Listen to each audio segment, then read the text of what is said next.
Pemirsa apa kabar? Saya Santina membawakan Warta Berita PTS tanggal 17 Oktober.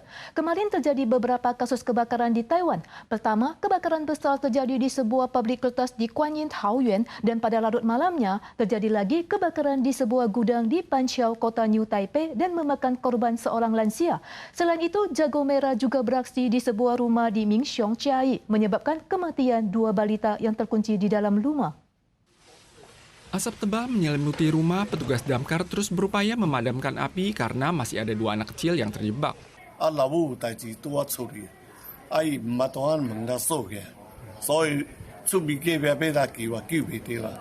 Mereka akhirnya diselamatkan, namun sudah tidak ada tanda-tanda kehidupan. Keduanya adalah anak perempuan berusia 4 tahun dan anak laki-laki berusia 2 tahun. Rumah dikunci saat petugas damkar menerobos masuk. Pemda menegaskan keluarga tersebut adalah rumah tangga berpenghasilan rendah yang terdaftar. Namun UU menetapkan anak di bawah usia 6 tahun tidak boleh ditinggalkan sendirian di rumah. Jika tidak, orang tuanya akan didenda. Sebuah gudang di distrik Panqiao, kota New Taipei juga terbakar tanggal 16 larut malam. Karena bersebelahan dengan asrama polisi, ratusan orang dievakuasi. Petugas damkar menyelamatkan seorang wanita disabilitas yang terjebak, namun ia telah tewas. Sementara 2 lainnya dilarikan ke rumah sakit akibat tersesak asap. Sore di hari yang sama, alarm kebakaran juga dilaporkan berbunyi di pabrik kertas di Guanyin, Taoyuan. Pabrik dan gudang semuanya dilalap api.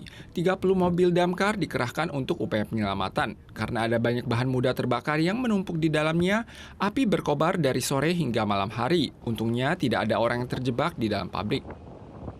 Seorang warga kota New Taipei memarkir mobilnya di tempat parkir tanpa mengunci pintu. Namun kemudian ada seorang wanita masuk ke dalam mobil dan meninggal di dalamnya. Pemilik mobil meminta ganti rugi sebesar $420,000 Taiwan kepada keluarga wanita tersebut atas tuduhan mengakibatkan mobil tersebut menjadi mobil hantu. Hakim memutuskan keluarga almarhum harus membayar kompensasi sekitar $320,000 Taiwan dan dapat mengajukan banding. Dari kamera pengawas terlihat seorang wanita berjalan terhuyung-huyung menuju tempat parkir luar ruangan.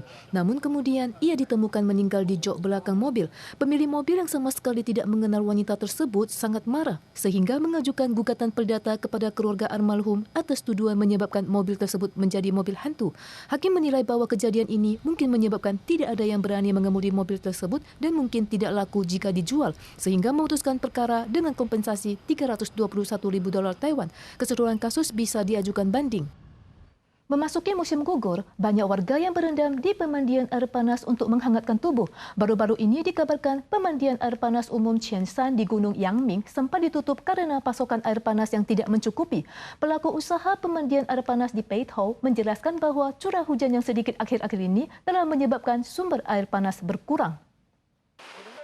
Pengunjung menikmati waktu senggang di kolam pemandian umum. Bahkan di hari biasa pun orang yang berendam cukup banyak. Pemandian air panas di distrik Yangmingshan cukup ternama. Baru-baru ini dilaporkan bahwa pemandian air panas umum Qianshan ditutup sementara karena kekurangan air panas, terutama akibat dampak iklim ekstrim dan curah hujan minim.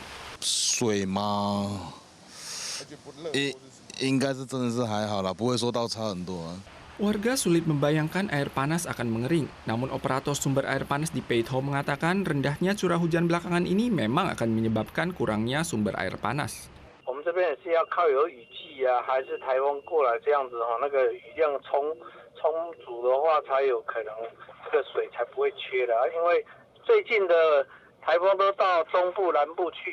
Ada banyak sumber mata air panas dan hujan merupakan sumber utamanya. Begitu curah hujan berkurang memang akan memengaruhi cadangan air bawah tanah. Pemkot Taipei berencana mengelola kawasan sumber air panas untuk mengendalikan batas maksimal sumber air panas di setiap area. 新北投跟行义路的温泉区，因为我们是气压水，当这个浮流水比较少的时候，那基本上我们会稍微调配自来水来补充那个浮流水的不足。 Jika sumber air musim kemarau tidak memadai, air keran akan dikerahkan untuk memenuhi kebutuhan konsumen. Presiden AS Joe Biden akan mengunjungi Israel di tengah ketegangan perang pada tanggal 18. Hamas menyatakan korbannya meninggal sejak perang dimulai telah mencapai 2.750 orang dan 9.700 orang terluka. Jalur Gaza dalam kondisi kritis. Uni Eropa akan membuka koridor kemanusiaan udara untuk menyalurkan pasokan bantuan. Uni Eropa mengumumkan akan membuka koridor kemanusiaan untuk memberikan pasokan bantuan lewat udara. Sementara itu, Presiden AS Joe Biden akan mengunjungi Israel pada tanggal 18. Meskipun ia mendukung Israel melawan Hamas, namun juga memperingatkan Israel untuk tidak menduduki jalur Gaza. Israel mengumumkan akan melakukan serangan darat di Gaza dan membuka 2 jalur yang aman bagi warga Gaza untuk segera mengungsi ke selatan. Hal ini menyebabkan populasi Gaza Selatan membludak dari 400.000 orang menjadi lebih 1 juta orang. Mereka yang tiba di wilayah selatan tidak memiliki tempat tinggal. PBB menyebutkan lembaga kemanusiaan setempat sudah hampir kolaps. Perang Israel-Hamas telah memasuki hari ke-10. Perang ini menimbulkan kejahatan kebencian di beberapa negara. Ada seorang pemilik usaha rumah kos berusia 71 tahun di AS yang menyerang sepasang ibu dan anak orang Palestina, menyebabkan bocah yang tertikam 26 pisau meninggal. Perang telah menyebabkan perpecahan pada masyarakat AS dan konflik pendukung kedua kubu terus bermunculan. Anak kecil bertopi yang tersenyum manis ini cukup menawan, namun ia tak akan pernah tumbuh dewasa. Seiring perang Israel-Hamas, kasus kriminalitas kebencian global pun kian meningkat. Tanggal 15 waktu setempat di Illinois, seorang pemilik rumah berusia 71 tahun menyerang penyewa kamar dan menikam anaknya yang berusia 6 tahun sebanyak 26 kali dengan pisau bergerigi sepanjang 18 cm hanya karena korban adalah seorang muslim dari Palestina, mengakibatkan anak tersebut tewas seketika. Sementara wanita berusia 32 tahun tersebut luka parah dan dilarikan ke rumah sakit untuk perawatan darurat. And said that he knocked on the door and that he attempted to choke her and said, "You Muslims must die," and attempted to stab her. Setelah mengumpulkan bukti, tersangka akan didakwa dengan kasus pembunuhan tingkat pertama, pencobaan pembunuhan tingkat pertama, dan 2 kriminalitas kebencian. Selain kejahatan, ada juga kelompok oposisi dalam masyarakat Amerika yang mendukung Israel dan Palestina. Mahasiswa, profesor, dan administrator Universitas Harvard, Stanford, dan New York semuanya melontarkan komentar pedas di medsos yang memicu kontroversi. Akibatnya, ada yang dipecat atau menjadi target pencarian dan ancaman kekerasan. Situasi serupa juga terjadi di Prancis. Seorang guru SMA Prancis belum lama ini dibunuh oleh seorang pria Rusia keturunan Chechnya yang dipastikan berkaitan dengan perang Israel-Hamas. Tanggal 15, ratusan orang berkumpul di kota Arras di wilayah utara Prancis untuk mengenang guru tersebut.